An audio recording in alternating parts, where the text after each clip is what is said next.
Mesdames et messieurs, des divers changements qui prennent place sur la scène politique égyptienne, nous avons le plaisir de nous entretenir avec l'écrivain et chercheur Esmaïl Brahim. Bonjour. Oui, bonjour. Bonjour. Bonjour. Alors, beaucoup de changements ces 2 derniers jours sur la scène politique égyptienne. Oui. Comment vous les décrivez? Merci pour votre invitation. Bien sûr que la situation en Égypte depuis 3 ans, alors ça change toujours, toujours, et c'est une affaire, alors un peu de révolution, un peu de bêtises, un peu des gens qui commercialisent de la religion, ceux qui après montent sur le trône ou sur le pouvoir, après ils ont fait l'anarchie dans la société maintenant. Moi je suis un écrivain islamiste, mais moi j'oppose alors fortement tout ce qui se passe maintenant des frères. Je ne les appelle pas frères musulmans, mais c'est juste des frères. C'est un groupe secret, c'est un groupe qui appelle toujours à la violence. Moi, alors, vraiment, quand je pense et je réfléchis de tout ce qui se passe de ces gens-là, je ne connais pas ce qu'est la religion, ce qu'ils parlent. Ce n'est pas l'islam ce que j'ai étudié, ce n'est pas l'islam ce que je connais profondément. C'est une islam très différente, mais bien sûr l'islam c'est un centre de ces gens-là. C'est ça en général, c'est ça le groupe qui veut faire l'anarchie et le chaos dans la société. Mais on a passé la période la plus difficile. Je suis sûr de tout ça et je suis très optimiste de tout ce qui se passe après parce que c'est, je pense, de cette affaire-là, un groupe depuis 1928, plus de 85 ans. Alors, et dans quelques mois, je ne le vois plus, je ne le vois pas. C'est une affaire éclatante. Ça m'étonne beaucoup. Mais l'affaire, ça va bien passer pour nous. Et bien sûr, après la Constitution, on a passé une phase très importante de la carte de l'avenir. Bien sûr, on attend la présidentielle. Je pense après la présidentielle, ça sera une autre phase plus importante. Ça va nous donner beaucoup de stabilité. Ça va nous donner aussi beaucoup de reconnaissance mondiale de pays du monde, des grands pouvoirs dans le monde, parce que on doit faire la présidentielle et après le Parlement, l'élection parlementaire. Tout ça, alors je pense que c'est fini l'affaire. Dans les rues, peut-être on verra un petit peu de ces gens-là, mais c'est fini l'affaire. Alors, on a une nouvelle légitimité de peuple égyptien qui a élu, alors, et qui a voté pour une constitution et aussi qui a élu alors un nouveau président et un nouveau parlement. C'est ça en général la scène. Je suis très optimiste de tout ce qui se passe actuellement et tout ce qui arrive après.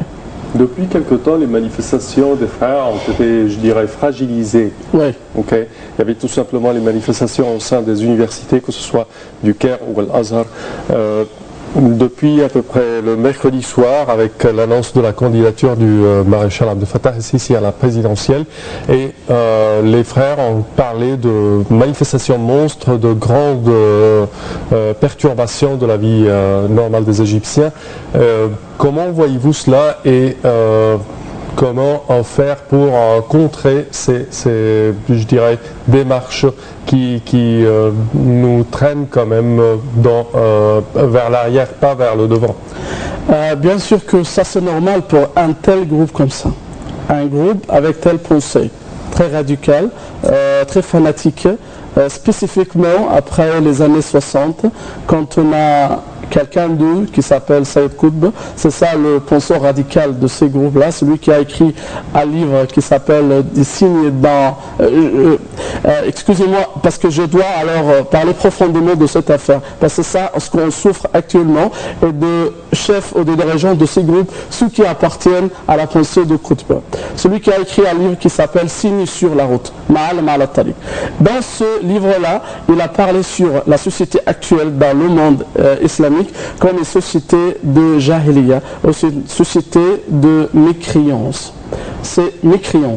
Tout le monde qui vit dans la société musulmane, alors mécréant, même s'ils portent des noms de musulmans, même s'ils font le pilier de l'islam, ils font les pratiques de l'islam et tout ça, mais ils sont des mécréants. Alors comme la société avant l'islam, avant l'apparition du prophète Mahomet. Ça, c'est quelque chose de très dangereux, bien sûr, parce qu'après ça, tous les groupes radicaux, fanatiques, fondamentalistes, alors sortent de cette pensée-là. Donc, on doit, pour eux, on doit frapper telle société comme ça pour changer la société à l'islam, à la vraie islam. Je ne sais pas c'est quoi alors vrai islam, ce qu'ils parlent. L'islam de la tolérance, ils ne connaissent pas la tolérance. L'islam de la charité, l'islam de morale, ils ne connaissent pas tout ça.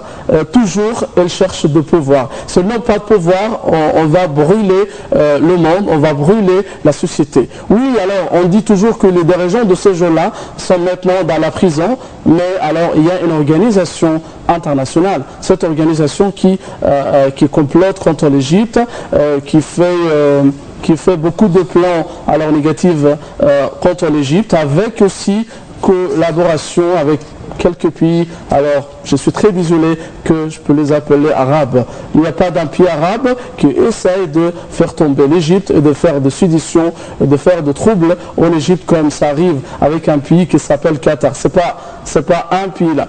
Regarde ce pays-là avec la chaîne. Donc, il y a deux gens qui travaillent avec eux dans les universités qui leur montrent tout ce qui se passe. Ils travaillent par une façon illégitime, illégale, mais ils leur montrent toujours tout ce qu'ils veulent montrer au peuple, pour montrer toujours que l'Égypte, c'est pas un pays stable.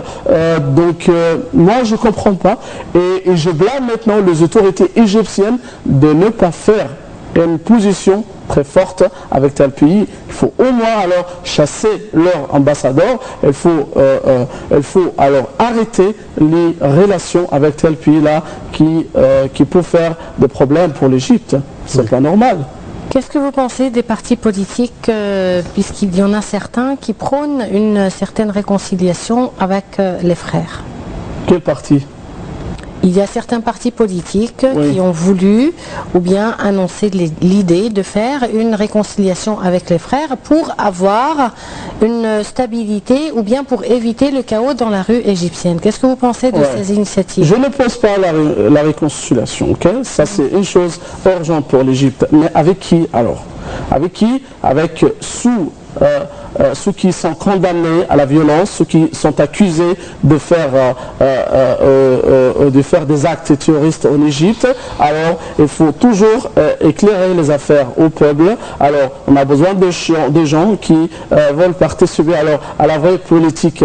Ne pas dire que je suis un prêcheur et en même temps je suis un politicien. Ça ne marche pas. Un prêcheur et un politicien, ça ne marche pas. Oui, dites-moi que vous êtes un politicien avec une référence islamique. Oui, c'est acceptable. Mais comme un prêcheur, comme un cheikh, et tu me dis que je suis un politicien, ça ne marche jamais avec la politique. On parle de deux affaires très différentes. Alors la politique, il y a des compromis toujours, il y a des affaires comme ça. En islam, ça n'existe pas. Et pour le prêcheur, toujours il nous parle que Allah dit, le prophète dit, et après il nous parle sur une affaire différente. C'est pas la même affaire qu'on doit parler de ça, toujours pour lui. C'est ça le jugement. Soumission, je dirais dès le début. C'est ça, il n'y a pas de discussion avec lui. C'est fini l'affaire. C'est ça le danger de mélanger l'affaire. Et aussi, je ne parle pas de la séparation de la religion et de la vie. Non, la religion, c'est toujours dans la vie. Mais soit un politicien, ok, soit un prêcheur, c'est ok. Mais un prêcheur qui parle de la violence, c'est quel prêcheur ça?